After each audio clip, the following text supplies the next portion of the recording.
Buen día. Bueno, hoy lunes 27 de abril vamos entonces a cumplir con lo que ya habíamos dispuesto y es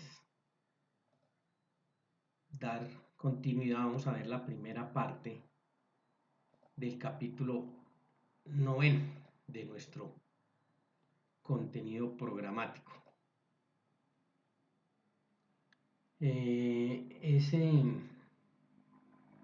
Este capítulo 9 entonces tiene que ver con todo el contexto de lo que en los capítulos precedentes hemos hablado al tema acerca a los diferentes temas de la teoría general de la prueba. Lo que sucede es que los vamos a ver inmersos en cada uno de los artículos, o sea, cómo quedó articulado y cómo quedó dispuesto en el Código General del Proceso. De tal manera que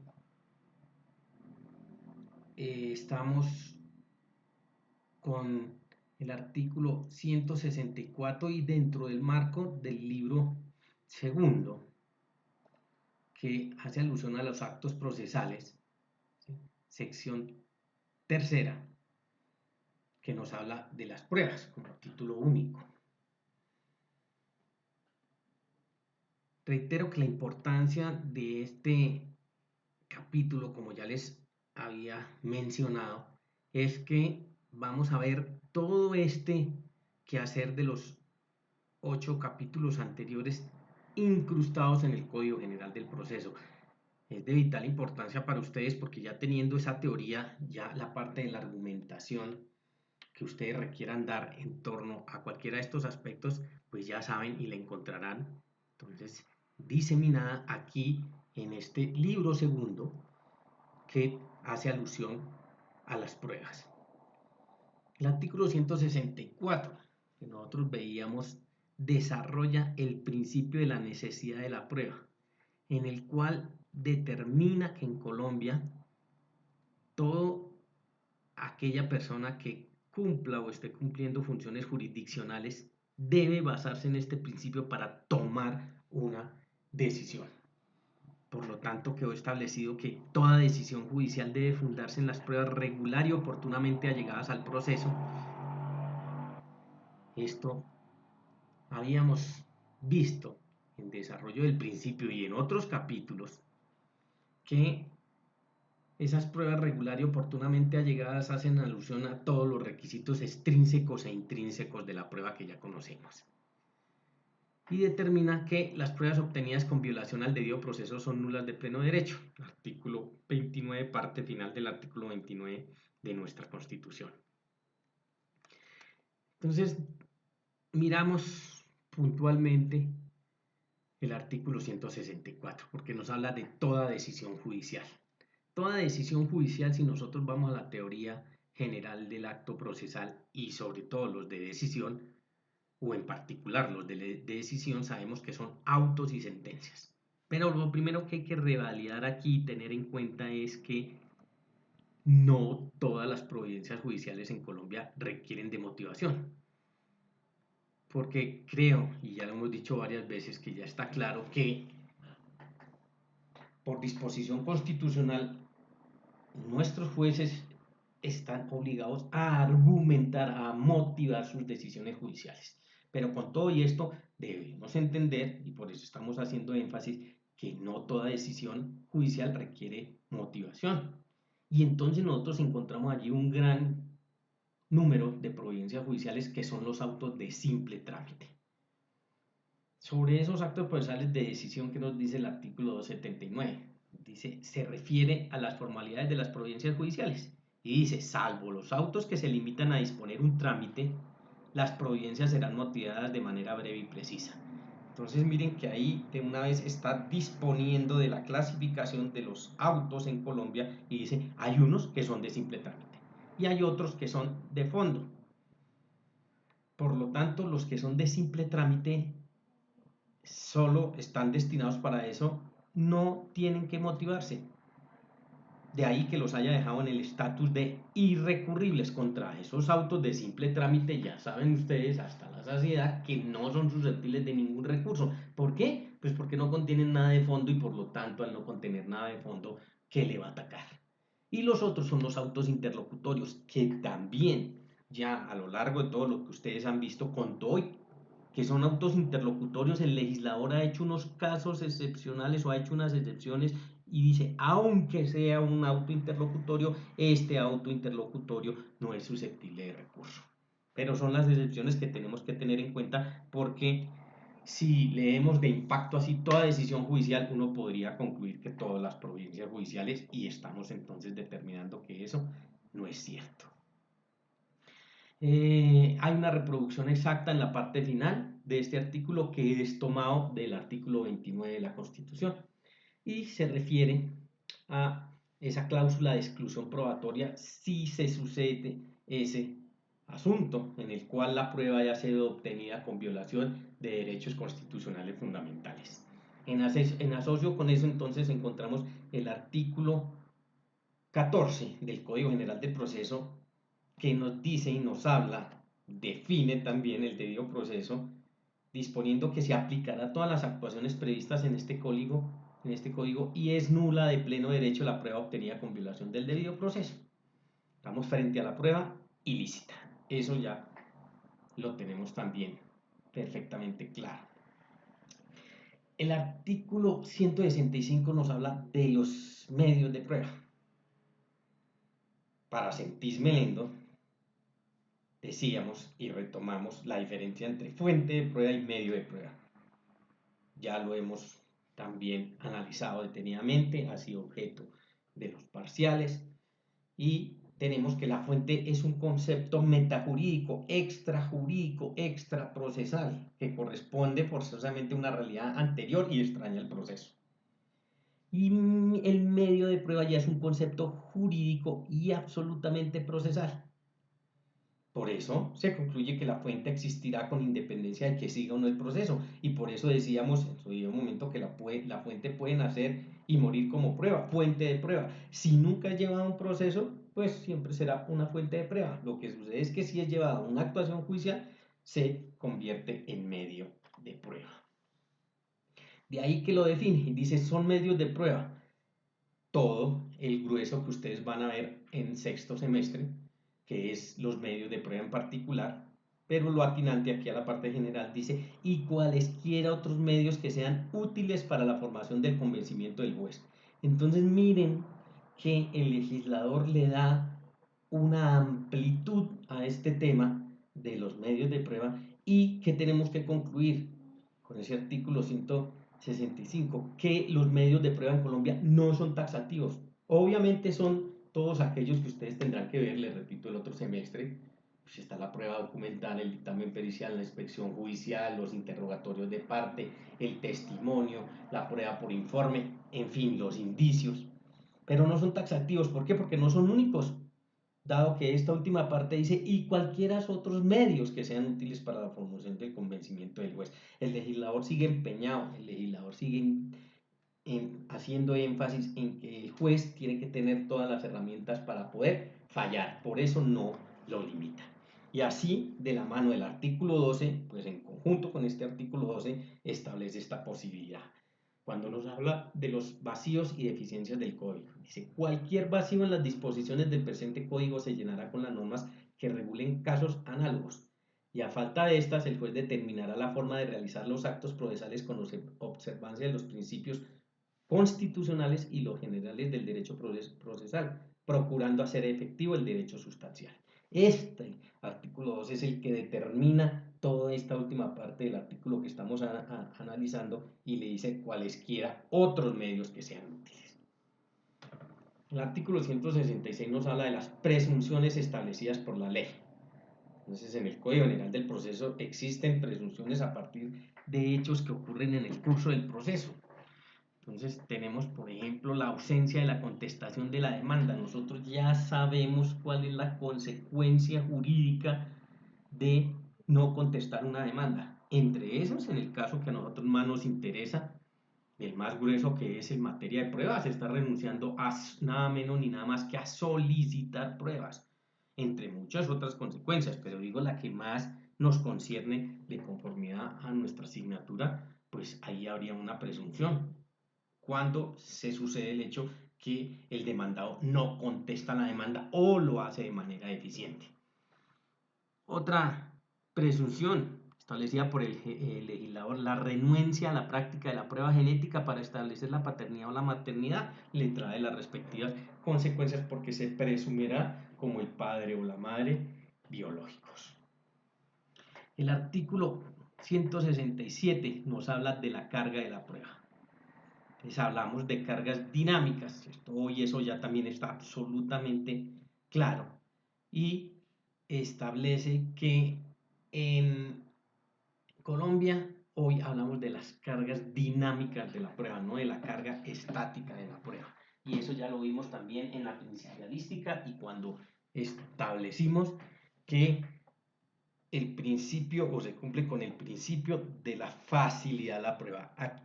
Al sujeto procesal o a la persona en general que le quede más fácil probar, ella tendrá que hacerlo y el juez entonces tendrá todos los elementos a través de los actos procesales de ordenación o instrucción de impulso para así promoverlo. Y entonces estamos hablando del principio de la carga dinámica de la prueba, a quien le quede más fácil probar. Ese artículo 167 en su inciso segundo, pues dice cómo debe establecerse, que será mediante auto que es susceptible de recursos. Y en el inciso tercero dice que concede el término necesario. Claro, estamos hablando de un término judicial, porque será el que el juez determine de conformidad al conflicto, de conformidad al expediente, a lo que él tenga allí, y por eso habla de ese término necesario, que será judicial. El artículo 168, el rechazo de plano. Entonces, en materia de pruebas, tenemos nosotros dispuesto que puede el juez llegar a rechazar de plano la solicitud de una prueba. ¿Cómo lo hará? A través de providencias motivadas, un auto interlocutorio susceptible de apelación. Y por lo tanto rechazará, y miren que hace un barrido de los requisitos intrínsecos de la prueba, que determina las pruebas ilícitas, las notoriamente impertinentes, las inconducentes, las manifiestamente superfluas o inútiles, y allí entonces el juez estará obligado a rechazar de plano. El test y la verificación de los requisitos para solicitar una prueba y aquí específicamente de los requisitos intrínsecos de la prueba. También será objeto de rechazo de plano las que hubiere podido aportar la parte, en asocio con el artículo 173, lo veremos. Las que hubiere podido aportar la parte, o sea, se tiene la certeza que ella lo hubiese podido aportar y no la aportó. Las inoportunas o extemporáneas se está refiriendo a los requisitos entonces extrínsecos. Extemporaneidad para la solicitud de la prueba, sabemos de los momentos procesales. Y cuando no reúna los requisitos legales, ¿a qué hace alusión? A los otros requisitos extrínsecos de la prueba en cuanto a capacidad, legitimación, en fin. Y ahí, entonces, ¿qué tendrá que hacer? Vía autointerlocutorio, proceder al rechazo de plano. La prueba de oficio y a petición de parte. Ahí hemos hablado, sabemos también que es por un autointerlocutorio, pero esta es una de las excepciones que hablábamos al principio de la charla de hoy. Autointerlocutorio, pero que es irrecurrible. ¿Por qué irrecurrible? Y vale la pena pues, recordarlo, porque cuando el juez decreta una prueba de oficio es porque la necesita. Hemos también ya analizado el caso y está basado en un acto de responsabilidad y de ética del juez cuando le dice usted ante una insuficiencia con base en el acervo probatorio dentro del expediente, por lo tanto no le produce la convicción íntima para llegar al fallo, usted está en la obligación de decretar una prueba de oficio. Tanto él argumenta esa situación, pero con todo y que es un auto interlocutorio, saben ustedes que por vía de excepción es un auto que no es susceptible de recursos. Y además analiza el tema de los gastos, que sabemos que es por igual a las partes, porque como no viene ni el demandante ni del demandado, sino de manera personal del juez al ser de oficio, pues si eso genera unos gastos, los gastos los tendrán que pagar las partes en contienda en, valga la redundancia, partes iguales. El 170 entonces se ubica en el decreto y la práctica de la prueba de oficio. Y decíamos que como avance, como insumo positivo en el Código General del Proceso, habla que el juez deberá y no podrá, como decía el Código de Procedimiento Civil. Entonces el juez deberá decretar pruebas de oficio, y entre deberá y podrá hay gran diferencia, porque el deberá, mire que tiene un carácter obligatorio, mientras el podrá tiene un carácter potestativo. Pues hoy en el Código General del Proceso, y ahí lo vemos plasmado en el artículo 170, se establece que el juez deberá decretar pruebas de oficio cuando se encuentre en esa situación. El momento, también lo conocemos, las decretará antes de fallar, aún si está tramitando incidentes. Su lapso es muy largo porque le permite aún hasta antes de fallar. De ahí que les decía que se pueden encontrar con escenarios donde el juez vaya a dictar la decisión final, si estamos hablando en el proceso normal, pues la sentencia o en los incidentes a través de un auto, y encontrar insuficiencia del acervo probatorio. Pues ya saben, da aplicación al artículo 170, decretará la prueba de oficio, no se fallará todavía, se concita a los sujetos procesales para la práctica de esa prueba que él decretó en una subsiguiente audiencia, y en esa sí procederá a fallar. Obvio que están sujetas a la contradicción de las partes en cuanto a la práctica, eso siempre se garantiza. Ustedes saben que en ese escenario pues se expone la prueba, y en la práctica pues se puede ejercer el derecho a la contradicción. El artículo 171, el juez que debe practicar las pruebas. La regla general, personalmente, de lo contrario, como consecuencia será la nulidad de lo actuado, y más en materia de pruebas. O sea, más neurálgico en materia de pruebas. Está expuesto para todas las actuaciones procesales, pero con más veras en los nuestros en materia de pruebas. Por eso le requiere de su presencia personal, so pena de nulidad. En ese artículo contempla entonces también la posibilidad de hacerlo por videoconferencia, teleconferencia o cualquier otro medio de comunicación en el cual se garanticen los principios de inmediación, de concentración y de contradicción. Se desarrolla aquí el principio pues, de economía probatoria, si los miramos todos en conjunto. Excepcionalmente, y cuando sea la excepción, cuando el legislador así se lo diga, podrá acudir a la figura de la comisión. Sabemos que podría comisionar cuando el legislador así lo haya dispuesto. Y entonces vamos a todo el esquema de la tríada de los elementos de la figura de la comisión. Un juez comitente, una orden que es el despacho comisorio y un comisionado que cumple esta orden. Entonces en esos casos, pues ahí es donde hace la excepción a personalmente, porque podrá comisionar. ¿En qué casos? Solo en aquellos casos que el legislador o el Consejo Superior de la Judicatura así lo disponga. Generalmente sabemos que sea por razones de distancia, las geográficas o de orden público, y allí para no interrumpir el desarrollo de la actividad jurisdiccional, pues permite la figura.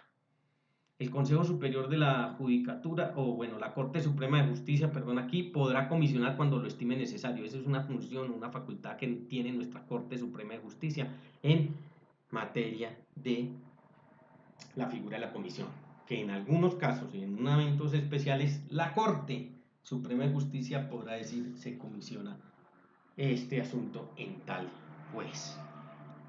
Y el Consejo Superior de la Judicatura, su sala administrativa, también permitirá que el juez civil del circuito comisione al juez civil municipal en algunas tareas jurisdiccionales que están preestablecidas en la norma. El artículo 172, la posibilidad de pruebas en días y horas inhábiles. Este artículo dispone del cumplimiento de una regla general de procedimiento que obviamente en materia de pruebas también aplica. Y entonces se basa en permitirle al juez o al comisionado que cuando lo estime conveniente, previo a haberlo socializado con los sujetos procesales, podrá practicar las pruebas en días y horas inhábiles. Este fenómeno también puede originarse en un común acuerdo de las partes. Entonces, todos los sujetos procesales en aras del cumplimiento de la práctica de las pruebas pueden acudir a este artículo en cual le diga vamos a hacerlo en días y en horas inhábiles. Obviamente tendrá que argumentar y tendrá que decir el por qué lo va a hacer en una hora inhábil y por qué va a practicar esa prueba en una hora inhábil. Por lo tanto, pues allí está referido y el juez encontrará el contexto de eso y así lo dispondrá en asocio con sus sujetos procesales. Hablemos de una inspección judicial que hay que hacer en una finca, pero se tiene certeza que en esa finca, por ejemplo, no están sino los días sábados y domingos. Y hay que practicar la inspección, que ustedes saben que es in situ, o para este caso la requiere in situ. El juez se tendrá que desplazar allá un sábado o un domingo. Ahí sería en días y en horas inhábiles, claro que sí, pero echando mano al artículo 172, pues está perfectamente permitido en el Código General del Proceso que pueda habilitar días y horas inhábiles para cumplir su función. Y pues ya saben ustedes que también, si no lo hace el juez, las partes podrían decirle al juez que por las causas, las razones y las características debe hacerse en un día o en una hora inhábil. El artículo 173 nos habla de las oportunidades probatorias. ¿Qué tenemos en el contexto de las oportunidades probatorias? Es deber de las partes conseguir las pruebas que puedan obtener directamente en ejercicio del derecho de petición. Ya hacíamos alusión antes a él. Entonces aquí le está diciendo, bueno, digamos la primera obligación, el primer deber de la parte es teniendo la prueba aportarla. Por eso le dice usted como accionante, y estamos hablando del demandante, de conseguir las pruebas que puede obtener directamente. Es muy común el caso de las documentales, en fin. O si la información no la tiene de primera mano, acudir a la acción constitucional del derecho de petición. Pero mire que ya en eso se ha evolucionado mucho porque el legislador determina, lo intenta hacer, porque puede que el derecho de petición o nunca se lo contesten o sea negativo, pero no se frustra la actuación procesal porque la parte interesada, en este caso el accionante, pues le dirá al juez que ya desplegó lo que podía hacer y no la pudo obtener y además allega copia del derecho de petición, pues entonces el juez ya encuentra que esa responsabilidad o primera responsabilidad la parte la cumplió y ahí entraría él a tomar cartas en el asunto. ¿Cómo toma cartas en el asunto? Pues ya entonces él lo hace a través de un oficio y le daría esa orden, saben que el oficio, todo oficio es una orden, le daría directamente ese juez a la persona que no quiso, persona natural o jurídica, que no quiso contestar ese derecho de petición y lo conmina a hacerlo. Pero, digamos, ¿a qué se refiere este artículo 173? Que la primera responsabilidad es quien esté accionando. Y ahí, entonces, usted tendrá que hacer el análisis si pudo o no conseguir esa prueba. Y si no, el juez, entonces, le repito, tomará cartas en el asunto. El artículo 174, la prueba trasladada y la prueba extraprocesal. ¿Qué nos dice en el contexto general? Se pueden aportar pruebas trasladadas o extraprocesales aun si no han sido controvertidas. Miren que, claro, quiere decir eso que tanto la prueba trasladada, y esto lo tienen que tener muy en cuenta, tanto la prueba trasladada como la prueba extraprocesal ya existen.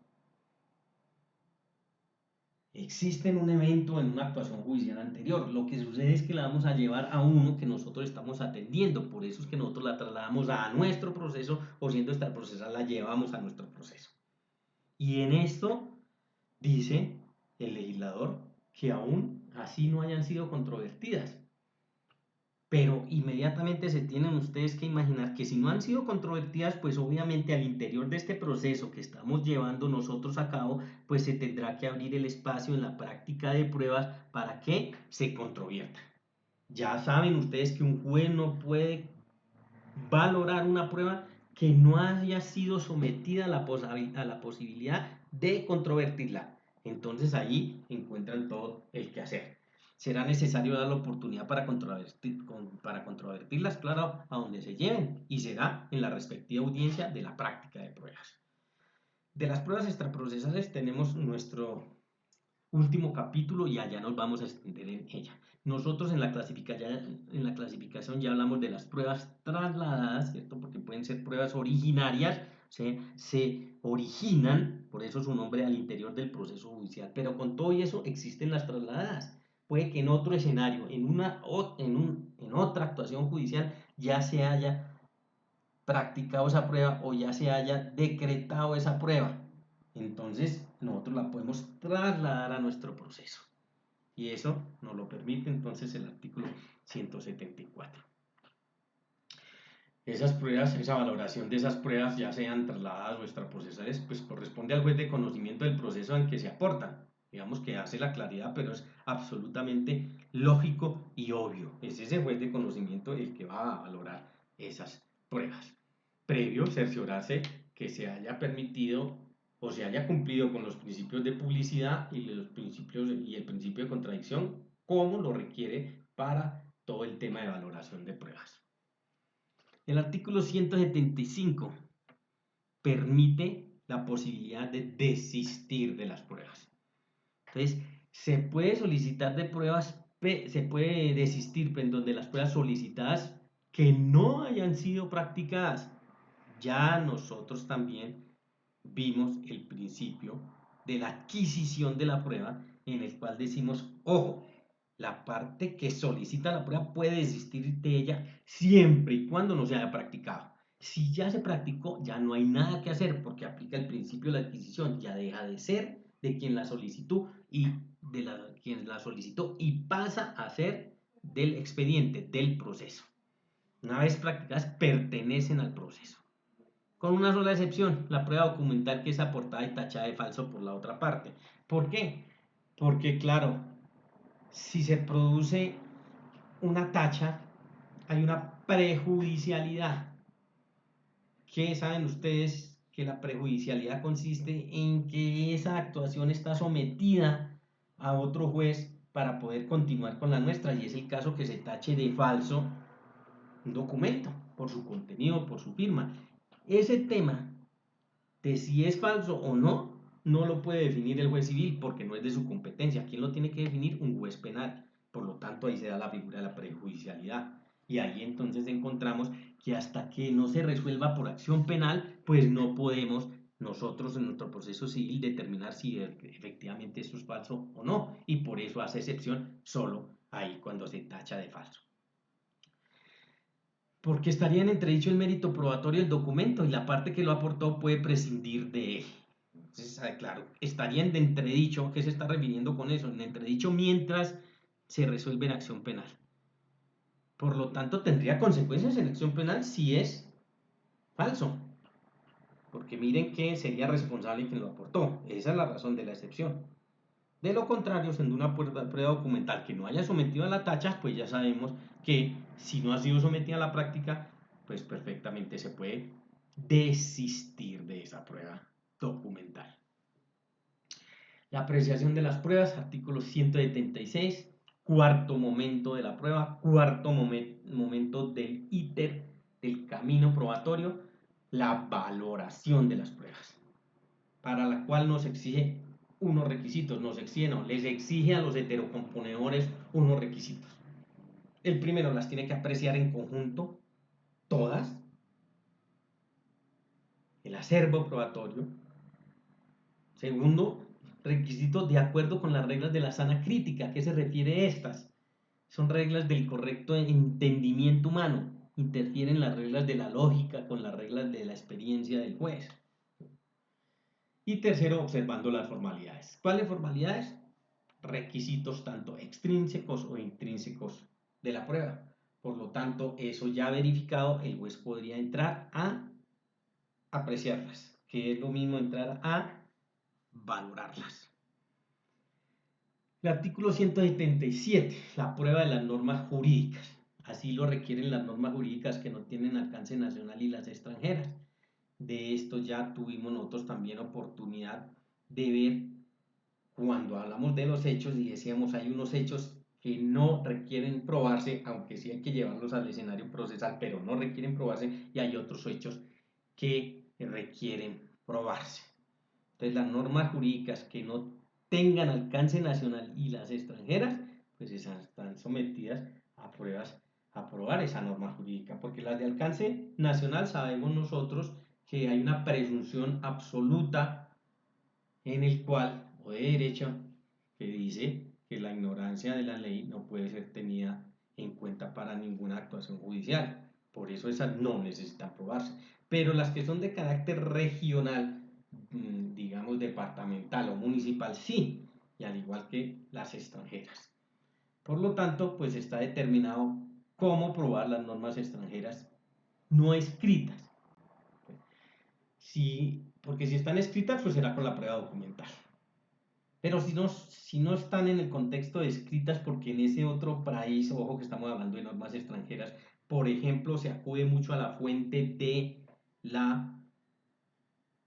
a las fuentes de la costumbre, entonces miren que allí encontraremos que base en la fuerza de la costumbre, pues no están escritas y entonces acudimos a lo que nos dispone el 177, dice, se puede probar por 2 testimonios de abogados más un dictamen pericial rendido por persona natural o institución. Todo esto que tenga asidero jurídico, o sea, pruebas, ¿no? Que efectivamente sean abogados, que efectivamente se trate de un perito, en fin. El alcance se extiende a resoluciones circulares, conceptos de autoridades administrativas, lo decíamos, de carácter regional, ¿no? No será necesario presentarlas si están publicadas en la página web de la entidad pública, porque pues nos será suficiente con referir la página web en el cual se encuentre el contenido de la norma. Bueno, por hoy entonces yo creo que miran la conferencia, analizan y ahora procederemos entonces a hacer la retroalimentación. Por hoy, en la sesión de este lunes 27, entonces dejamos hasta allí nuestro avance en nuestro contenido programático. Feliz lunes y feliz semana.